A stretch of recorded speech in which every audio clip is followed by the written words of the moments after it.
नमस्कार प्यारे दर्शकों, मैं रमा जोशी, ज्योतिषी, रेकी हीलर, वास्तु कंसल्टेंट, अंक शास्त्री और ऑरा रीडर। 15 अगस्त के आप सब लोगों को बहुत बहुत बधाई। 15 अगस्त के दिन ही हम लोगों को आज़ादी मिली थी और इसी दिन की मैं कुंडली बनाकर ये देखूंगी कि हमारा ये साल कैसा जाने वाला है। वृषभ लगन की कुंडली बनी है और लगन में कोई भी ग्रह नहीं है। मिथुन राशि में दूसरे भाव में राहु, चंद्र और शुक्र विराजमान है। सूर्य और बुध कर्क राशि में विराजमान है तीसरे भाव में। धनु में गुरु स्वयं अपनी ही राशि में केतु के साथ वक्री होकर विराजमान है और शनि वक्री होके अपनी ही राशि मकर में विराजमान है और मीन में मंगल है। तो यह है ग्रहों की स्थिति। अब हमें इसके हिसाब से देखना है कि हमारी प्रिडिक्शन क्या जाएगी। देखिए, जब हम लगन देखते हैं कि लगन क्या है, उसके हिसाब से हम बाकी चीज़ों की प्लेसमेंट देखेंगे और समझेंगे। लगन इसमें वृषभ है, वृषभ ही बनेगा क्योंकि हम उसी टाइम की देखते हैं तो लगन वही बनता है बार बार हर साल का। तो वृषभ लगन है और लग्नेश कहाँ विराजमान है ये देखिए। लग्नेश चंद्रमा के साथ हैं और चंद्रमा यहाँ कुंडली में क्या है ये भी हमें देखना पड़ेगा। तृतीयेश, तृतीयेश के साथ विराजमान होकर बैठे हैं और किसके साथ विराजमान है? राहु, राहु के साथ। अब देखिए यहाँ परिवर्तन है। द्वितीयेश जो है वो तीसरे भाव में गए हैं और जो तृतीयेश है वो दूसरे भाव में गए हुए हैं। ठीक है, तीसरा भाव बहुत ज़्यादा इम्पोर्टेंट लग रहा है इस समय। तीसरे भाव से हम क्या क्या देखते हैं ये देखिए। छोटी यात्राएं और हमारे पड़ोसी देश।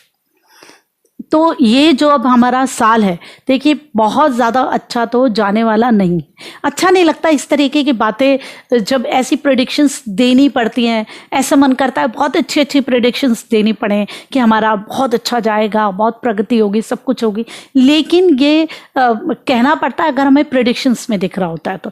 तीसरे भाव से संबंध लग्नेश का आ रहा है, राहु का आ रहा है, परिवर्तन आ रहा है दूसरे के साथ, तो कहीं ना कहीं ये पूरा साल इन्हीं चीज़ों में उलझा रहेगा ज़्यादा। जो हमारे पड़ोसी देश हैं उनके साथ जो थोड़ी बहुत खटपट चल रही है वो कुछ ना कुछ थोड़ी बहुत आगे चलती ही रहेगी। हमें उसी तरीके की चीज़ें देखने को इस साल मिलने वाले हैं। दूसरे और तीसरे का भी आप देखिए परिवर्तन आ रहा है। दूसरा भाव क्या है? हमारे कुटुंब का भाव है, पैसे का भाव है, वाणी का भाव है।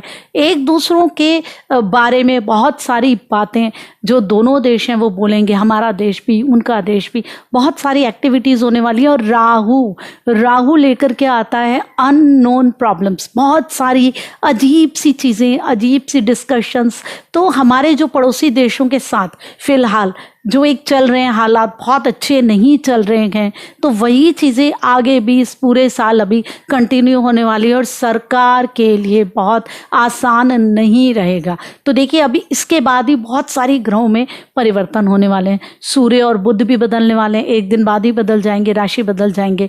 और देखिए बहुत सारे जब ग्रह बदलेंगे तो बहुत सारी चीज़ें चेंज होंगी। मंगल का भी परिवर्तन होने वाला है। मंगल जो कि पुलिस और फौज से जुड़ा हुआ है, उनके भी रोल में बहुत सारी चेंजेस आने वाले हैं। बुध बिजनेस है, एजुकेशन से जुड़ा हुआ है। सूर्य हमारी सरकार है।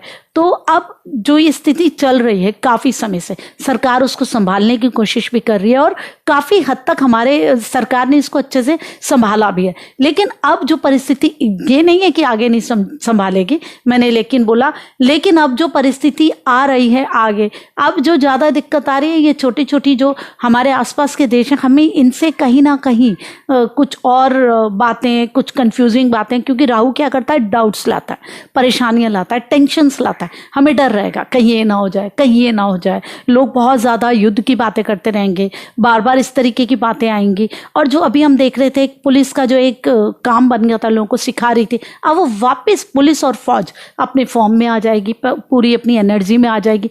गवर्नमेंट अब पूरी तरीके से एक्शन लेने वाली चीज़ों के लिए बन जाएगी। क्योंकि अभी तक तो देखिए सब कुछ रुका था, काफ़ी समय से सब कुछ रुका हुआ था, कोई कुछ नहीं कर रहा था। एजुकेशन है, जॉब है, बहुत सारी चीज़ें जो हैं वो इफेक्ट हो रही थी। अब बहुत सारी क्या सारी चीज़ें इफेक्ट हो रही थी। अब जबकि ये नया साल आया है तो गवर्नमेंट थोड़ी सी काफ़ी चीज़ों को लेकर एक्टिव होगी, बहुत सारे गवर्नमेंट नए डिसीजंस देने वाली है, बहुत सारी नई चीज़ें गवर्नमेंट लेकर के आने वाली है जो हमारे लिए बेनिफिशियल रहेगी। अभी जो हमारा मेन मुद्दा रहेगा, जो स्ट्रेस रहेगी, वो इसी चीज़ के लिए रहेगी जो हमारे आसपास के देश हैं, यही इनकी छुटपुट सी बातें उसमें होती रहेंगी और उन्हीं चीज़ों से हम ज़्यादा इस टाइम पे इफ़ेक्ट रहने वाले हैं। लेकिन गवर्नमेंट की पोजीशन बहुत अच्छी रहेगी, लोगों के लिए ठीक रहेगा, क्योंकि शनि अपने ही उसमें बैठा है राशि में और स्ट्रांग बना रहा है, नवम भाव में बैठा है, नवमेश होकर बैठा है, भाग्य है, भाग्य सपोर्ट कर रहा है और आम जनता से जुड़ा हुआ है। आम जनता कहीं ना कहीं वापस उठने की कोशिश करेगी, उनके लिए ठीक है, सरकार की उनको सपोर्ट मिलेगी, आम जो आप ये कहो पुलिस है, फौज है, इनकी सपोर्ट मिलेगी, बिजनेस वापस अपने आप खड़े होने की कोशिश करेंगे। एजुकेशंस में बहुत ज़्यादा चेंजेस आएंगे, जो कि अभी लग रहा है कि एजुकेशन शुरू होगी, कुछ टाइम बाद होगी। अभी तो खैर मतलब पढ़ाई शुरू होगी, स्कूल जाना, कॉलेजेस जाना, ये चीज़ें अभी स्टार्ट नहीं होंगी। ये वाला जो हमारे लिए साल आ रहा है, अभी हमें ये देखना है कि अभी जो इतने टाइम से चीज़ें हुई, जैसे कि आप ये लगा लो कि एक बाढ़ आ जाती है एक बारी और पूरी चीज़ों को वो इकट्ठे बहा के ले जाती है, फिर उसके बाद जो थम जाती है। आप ये सोचिए कि अब जैसे बाढ़ थम गई है और अब हमने ये देखना है कि कैसे हम चीज़ों को समेटने वाले हैं, लेने वाले हैं। ये वो वाला पीरियड रहेगा। गवर्नमेंट की भूमिका बहुत अहम रहने वाली है और वो बहुत ज़्यादा हर चीज़ के लिए प्रयास करने वाली है। इस चीज़ के लिए तो हम सब देखेंगे और कहीं ना कहीं छुटमुट जो ये स्ट्रेस बनी रहेगी, हमारे आसपास के जो देश है, पड़ोसी देश हैं, उनसे बनी रहेगी। वो स्ट्रेस लगातार रहेगी, लेकिन अपने देश के अंदर नई चीज़ों को स्टार्ट करना, नए कामों की तरफ लोगों को प्रोत्साहित करना, लोगों का वापस अपने काम की तरफ जुड़ने की तरफ और प्रयास करना बिल्कुल चलता रहेगा। लेकिन देखिए सितंबर तक 13-14 तक के शनि गुरु दोनों वक्री है, जो कि हमेशा बड़ी घटनाओं से जुड़े हुए होते हैं। तो बहुत सारी चीज़ें तब तक कुछ एकदम पूरी तरीके से शुरू नहीं हो पाएंगी। बातें होंगी, प्लान्स बनेंगे, हम एक्टिवली ये सब चीज़ें करेंगे, लेकिन खुल के वो चीज़ें हो नहीं पाएंगी, प्लान्स बनने के बाद भी, रेडी होने के बाद भी। लेकिन उसके बाद जब ग्रह वक्री नहीं होंगे, दोनों के दोनों अपनी नॉर्मल चाल चलने लगें, तो फिर और बहुत सारे चेंजेस आएंगे। और उसके बाद गुरु का जो परिवर्तन आने वाला है नवंबर में, 20 नवंबर के आसपास, तो उस समय और बहुत सारी चीज़ें चेंज होने वाली हैं, बहुत सारी चीज़ें चेंज होने वाली हैं। क्योंकि अभी इतने टाइम आप देखिए मंदिर भी बंद रहे हैं, मंदिर बंद रहे, वो पूजा पाठ कर्मकांड जो हो रहे थे वो भी बंद रहे।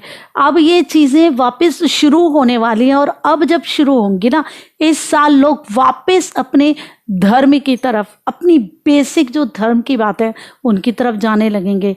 पूजा पाठ जो रेगुलर वो करवाते थे, कर्म कांड और ये सब कुछ करवाएंगे। क्योंकि कहीं ना कहीं ये जो समय अभी गया है पिछला साल, तो उसमें लोगों ने देखा कि सब कुछ नश्वर सा है, हम परेशान हो गए, ज़िंदगी में बहुत दिक्कतें आई, कोई भी चीज़ सपोर्ट नहीं कर पाई। तो लोग वापस अपने धर्म की तरफ जाएंगे, अपने गुरुओं की तरफ जाएंगे, अपनी सपोर्ट की तरफ जाएंगे।